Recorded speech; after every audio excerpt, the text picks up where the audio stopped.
TV Laser Blended Vision ou Press Beyond pour ceux qui utilisent le laser Zeiss, levez le doigt. Voilà.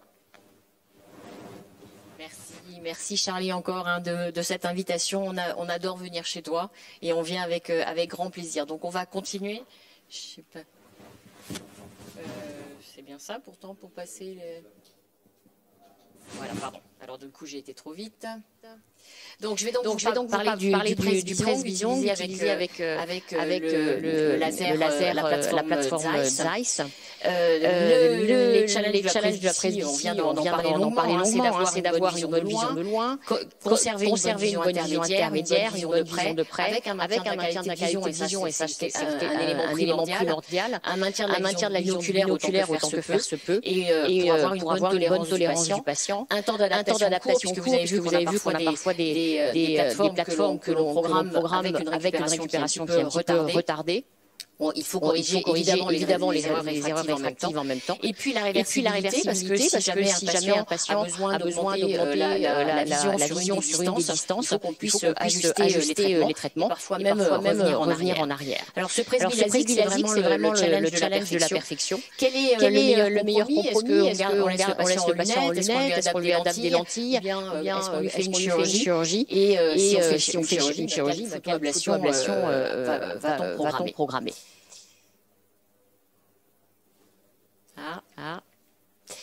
Alors le but idéal de la chirurgie de la cornée de la presbytie, c'est obtenir une excellente vision monoculaire à toutes les distances. Malheureusement, pour le moment, on ne sait pas le faire. Et c'est ce qu'on disait tout à l'heure, on ne sait pas restituer la vision que l'on a à 20 ans. On ne sait pas refaire cette accommodation. Tout ça, c'est une pseudo-accommodation. On essaye de trouver le meilleur compromis, comme nous l'avons dit. Alors qu'est-ce qu'on a appris avec ces années? La multifocalité, parfois, n'est pas parfaitement tolérée par le patient. On peut avoir une altération de la qualité de vision. Et la tendance est à l'heure actuelle à réduire la multifocalité, à augmenter la profondeur de champ. Quelle que soit la plateforme que l'on utilise, de toutes les façons, c'est augmenter l'aberration sphérique et augmenter la profondeur de champ. La monovision, en général, la tolérance est bonne. Dans la grande majorité des cas, mais évidemment, il y a un gap pour la vision intermédiaire. Alors, il faut donc combiner, augmenter la profondeur de champ, et puis monovision, nous l'avons vu, pour améliorer cette vision binoculaire à toutes les distances.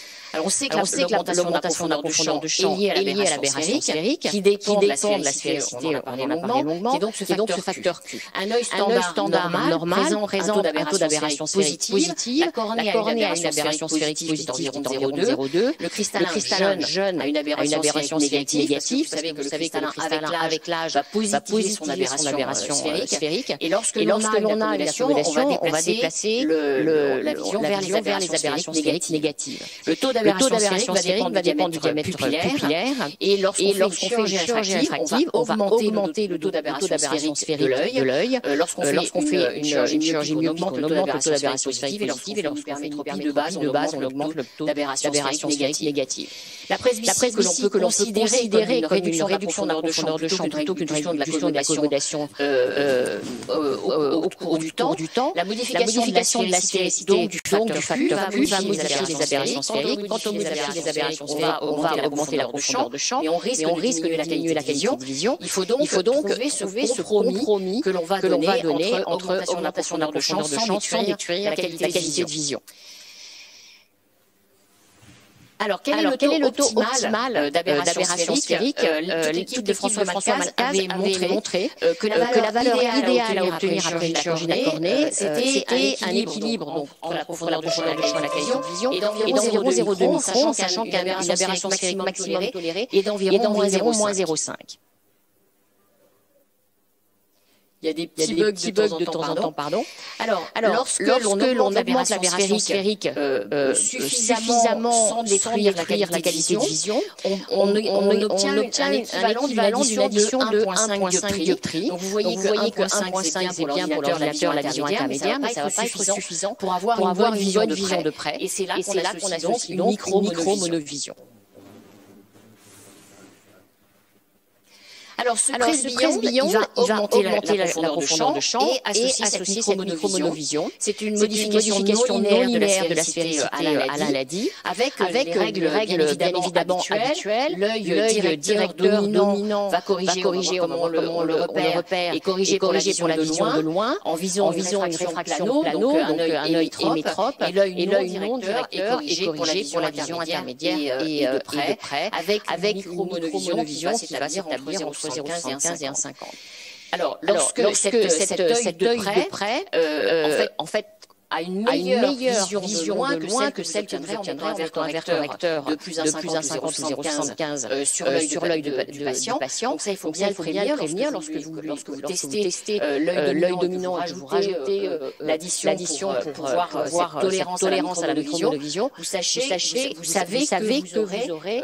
que le patient aura, lorsqu'il sera opéré, une meilleure vision, un meilleur confort visuel, surtout en vision de loin que celle qu'il va avoir lorsque vous le testez avec des verres de lunettes. Et cette micromonovision, lorsqu'on la fait au laser, elle est globalement très bien tolérée.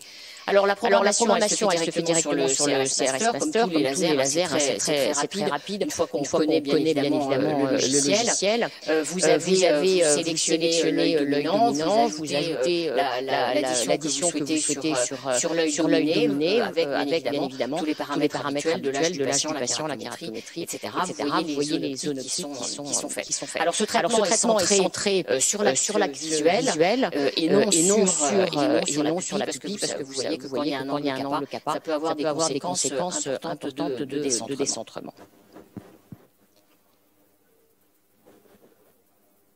Le bilan préopératoire, c'est celui bien évidemment de l'asie. Vous ne faites pas une chirurgie de la presbytie lorsque vous ne pouvez pas faire une chirurgie laser. En particulier, il faut éliminer tous les risques de kératocone, d'ectasie, donc éliminer les kératocones frustes, tout ça. Bien évidemment, tout le monde sait le faire. Pour le bilan préopératoire, on doit être un tout petit peu plus investigateur, je dirais, pour programmer cette chirurgie. Personnellement, je donne un questionnaire au patient pour savoir sa profession, si oublie, qu'est-ce qu'il attend. Je lui demande quelle vision il veut prise en lunettes, pour savoir un petit peu comment moduler. C'est sûr qu'on va pas moduler de la même manière une chirurgie d'après-ici à quelqu'un qui doit conduire immédiatement et qui passe sa vie dans les bouquins, sur l'ordinateur, etc. Alors le test à la micromonovision, donc c'est la tolérance à l'anisotropie que vous allez tester. Et donc sur l'œil dominant, donc vous faites un test pour voir quel est l'œil visé, dominant. Et puis vous allez placer une addition plus 1,50 pour voir jusqu'où le patient va sur l'œil a priori dominé. Et puis vous voyez si le patient est confortable. Comme je vous disais tout à l'heure, s'il est confortable dans cette situation-là, c'est-à-dire paire de lunettes avec son addition de 1,50, il faut savoir qu'il sera encore mieux avec la chirurgie, puisqu'on va faire un traitement sur la cornée. S'il ne supporte pas, vous essayez de diminuer la micromonovision induite, donc vous passez de 1,5 à 1, parfois 0,75, et parfois vous changez d'œil. Parce qu'on peut avoir des surprises et on a parfois effectivement une dominance oculaire inversée, c'est-à-dire que le patient a un œil de visée et puis il préfère que ce soit le contraire. Donc sauf s'il fait là son métier de viser avec un seul œil, de loin il sera tout à fait confortable. Donc ça c'est à savoir parce que ça peut arriver parfois. Alors, les résultats sont excellents. Vous allez voir, j'ai une petite série de biographies si on a le temps. J'avais analysé les reprises que l'on a avec ces traitements, puisque je vous l'ai dit, l'avantage de la chirurgie d'après-lasique, c'est que vous pouvez l'ajuster. C'est-à-dire que vous voyez le patient, personnellement, je vois les patients agir. Ensuite, je leur dis, voilà, vous allez l'habituer pendant 3 mois. On se revoit dans 3 mois, et si besoin, on va ajuster la correction. C'est-à-dire que s'il y a une distance qui n'est pas parfaitement bien vue et que vous voulez améliorer, très facile de le faire, on soulève le volet très aisément, comme vous savez. Et puis vous allez pouvoir ajuster, parfois, on a juste de 0,25, 0,50, et ça suffit pour que le patient soit parfaitement bien, aussi bien que de près, vous pouvez encore effectivement augmenter la précision de cette chirurgie. Et vous voyez que sur une série de patients que j'avais revus, on avait un taux de reprise qui est quand même relativement faible, même s'il est supérieur, bien évidemment, à toutes les chirurgies que vous allez réaliser quand vous traitez pas la presbytie, parce que là, il y a une exigence sur chaque œil qui est encore plus importante. En myope de -3, vous avez les deux yeux pour compenser. Je suis en retard, tu me dis. Donc les modifications de l'aberration sphérique sont une solution qui est extrêmement sûre pour augmenter la profondeur de champ sans dépasser certains seuils comme on l'a vu. En général, le cerveau tolère parfaitement bien cette petite différence entre les deux yeux, à condition qu'il ait été prévenu, parce que bien évidemment, le lendemain de l'intervention chirurgicale, qu'est-ce que font les patients? Ils ferment un œil qu'ils n'ont jamais fait avant de leur vie, mais ils se cachent un l'autre, et puis l'autre téléphone paniqué si vous ne les avez pas bien prévenus, en vous disant il y a un œil, on ne voit pas du tout. Alors pour eux, ne pas voir, c'est ne pas voir loin, parce que de près, ils ne sont pas attention, vous voyez bien. Et donc il faut vraiment les informer avant, précisément, que vous n'avez pas la même focale sur les deux yeux, pour qu'il n'y ait pas de moment de panique. Alors, on a une aberration sphérique qui va donner donc cette augmentation de la profondeur de champ. Donc vous savez que si on a un focus dioptrie sur l'œil dominé, voilà ce que ça donne visuellement. Donc vous allez rajouter l'aberration sphérique, vous allez augmenter la précision, ça marche mieux. Vous diminuez le diamètre pupillaire, vous allez encore avoir une précision réfractive, et puis la sommation, vous voyez que ça donne une vision qui est ambinoculaire tout à fait performante, et puis avec l'adaptation, c'est encore parfait. Donc il faut prévenir les patients effectivement de ce délai que vous allez avoir. Alain nous a largement parlé de ce petit central avec cette couronne périphérique que vous allez avoir sur la cornée des patients après les traitements. Donc c'est des traitements ajustables comme je vous l'ai dit. Donc comme tous ces plateformes laser, vous allez avoir avec le presbytion, vous avez une assiette non linéaire, vous avez un centrage du laser qui est fait sur l'axe visuel. Les résultats sont comme tous les lasers performants. J'ai la chance à la vision d'avoir plusieurs plateformes, mais effectivement sur Schwinn, j'ai essayé tous les trois. Et c'est vrai que quand on connaît son laser, quand on sait comment le programmer, quand on a bien discuté avec le patient pour voir quels sont ses besoins visuels. Globalement, on obtient des résultats qui sont excellents, une grande satisfaction des patients. Et puis vous avez vu qu'on peut l'ajuster, donc on peut augmenter la satisfaction des patients à 3 mois. C'est des lasers qui sont maintenant facilement programmables avec une correction des amétropies associées, et puis éventuellement un ajustement de la correction. Alors on a énormément de résultats publiés sur ces traitements presbytie, et voici certaines publications que j'ai sorties avec le LBV, et vous voyez qu'on a des acuités visuelles qui sont vraiment très satisfaisantes, avec quasiment 100% des patients qui ont une acuité visuelle en tout cas supérieure à ou égale à 8 dixièmes, avec de près une acuité visuelle à Jacob Swift à peu près Paris 2, Paris 3, un équivalent sphérique de 0,5 dioptrie dans 92% des cas, et vous voyez une excellente qualité de vision avec des retraitements qui sont un petit peu plus importants que la série que j'avais moi sur 50 patients, mais qui restent quand même relativement faibles. Encore des résultats sur la stabilité. Alors c'est vrai que d'une manière générale, il faut prévenir les patients que le traitement va durer une dizaine d'années, et qu'éventuellement après, on peut réopérer des patients qui avaient déjà été opérés il y a longtemps. On reprend des lasies, myopies du presbyte, on reprend des prises qui ont évolué, et ça peut marcher effectivement très bien. Voilà, donc quel que soit le profil de la photoablation, Presbyasique donne un gros taux de satisfaction des patients. Il ne faut pas dire aux patients, vous opérez jusqu'à 40 ans, c'est complètement dépassé. Et c'est vrai que personnellement, la moitié de la population que j'opère a plus que 45. Ça donne une très très bon visuel pour environ 90% de leurs activités sans correction, sauf comme je disais, si ce sont des pilotes de chasse ou des conducteurs automobiles qui conduisent à 200 à l'heure. Simplement, il faut que le patient soit motivé parce que c'est un compromis et parce que il faut les prévenir qu'ils n'auront pas la même focale sur les yeux et qu'on ne peut pas leur redonner les yeux de 20 ans. Donc l'information reste capitale. Je vous remercie.